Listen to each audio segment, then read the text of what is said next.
ఈ నీటిని రైతులు తీసుకెళ్లి వారి పంటలకు చల్లుతారు. అలా చేస్తే పంటకి పురుగు గట్రా పట్టదని వీరి విశ్వాసం. గట్టిగా దాటికి కొండరాయిలు సైతం ముక్కలయ్యాయి.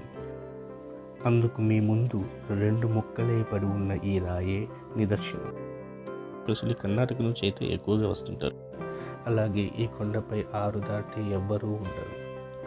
రాత్రులు ఈ తల్లి కొండపై తిరుగుతూ చుట్టుపక్కల గ్రామాన్ని కాపు కాస్తుందని స్థల పురాణం చెప్తుంది.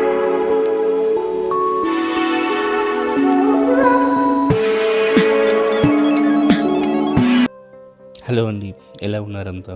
నేను నా ఫ్రెండ్ ఈరోజు బోయకొండ దేవాలయంకి వెళ్ళాలని బైక్లో అయితే స్టార్ట్ అయ్యాము.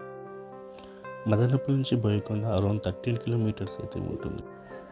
మాకు ఈ గుడి దగ్గర కనుక తరచూ వెళ్తూ ఉంటాం. మంగళవారం ఇక్కడ చాలామంది వస్తారు. ఎస్పెషల్లీ కర్ణాటక నుంచి అయితే ఎక్కువగా వస్తుంటారు. చిత్తూరు జిల్లాలోని ప్రసిద్ధ గంగమ్మ గుడిలలో ఈ బోయకొండ గంగమ్మ గుడికి ఒక ప్రత్యేక స్థానం అయితే ఉంది.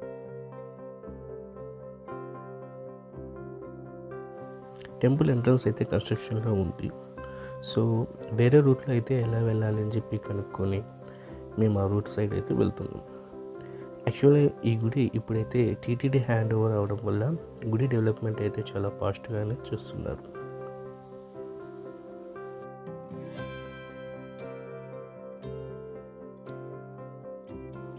మెట్లదారి గుండా కొండపైకి వెళ్ళాలనుకుంటే ఈ ఆర్చ్ సైడ్ నుంచి వెళ్ళాల్సి ఉంటుంది. అదే వెహికల్స్ ద్వారా వెళ్ళాలి అనుకుంటే ఈ లెఫ్ట్ సైడ్ రోడ్ నుంచి అయితే వెళ్ళాలి. ఇక్కడ భక్తులకి రూమ్స్ కూడా దొరుకుతాయండి. అరౌండ్ 500 రూపీస్ అయితే ఛార్జ్ చేస్తున్నారు. ఇక్కడ బైక్స్కి అయితే 20 రూపీస్, అలాగే కార్లకైతే 150 రూపీస్ అయితే ఎంట్రీ ఛార్జెస్ అనేది ఛార్జ్ చేస్తున్నారు. ఫైనలీ టెంపుల్ దగ్గరికి అయితే వచ్చేసాం.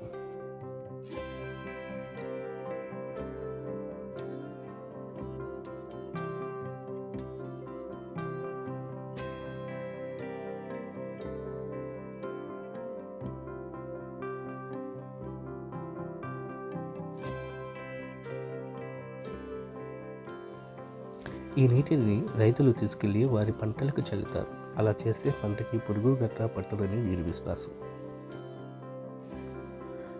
రండి, ఇక దర్శనానికి అయితే మనం వెళ్దాం. ఇక ఈ గుడి యొక్క చరిత్ర చూస్తే గనక ఇది 400 ఏళ్ళ నాటి చరిత్ర కలిగిన గుడి.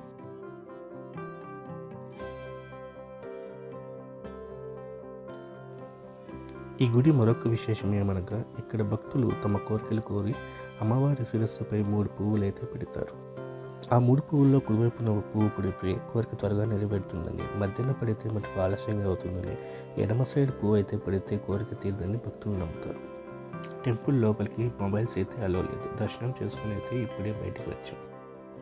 పూర్వం ఈ కొండ చుట్టుపక్కల గ్రామాల్లో బోయలు, ఏకుల తెగవారు నివసించేవారు.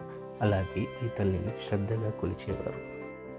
అలాంటి ఈ గ్రామాలపై ఒకానొక రోజు గోల్కొండ నవాబు వారి సైన్యంతో దండెత్తి ఇక్కడున్న ప్రజలని చిత్రహింసలు చేయగా ఏం చేయాలో దిక్కు తోచని గ్రామ ప్రజలు తల్లి ఏ దిక్కు లేని మాకు నువ్వే దిక్కు అని ఆ తల్లిని వేడుకున్నారు.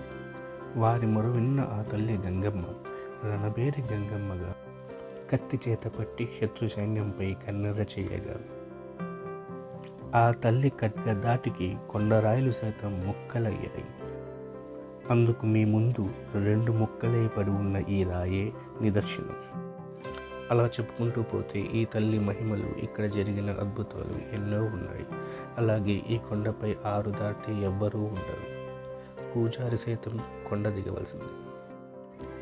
రాత్రులు ఈ తల్లి కొండపై తిరుగుతూ చుట్టుపక్కల గ్రామాన్ని కాపు కాస్తుందని స్థల పురాణం చెబుతోంది.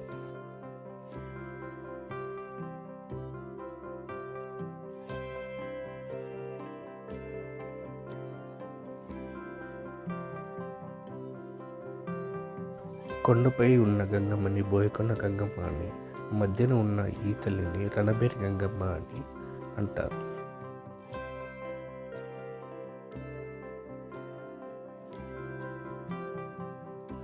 జీవితంలో ఒక్కసారైనా ఆ తల్లి యొక్క దర్శనం చేసుకోవాల్సిందిగా భక్తులకి కోరుతున్నారు.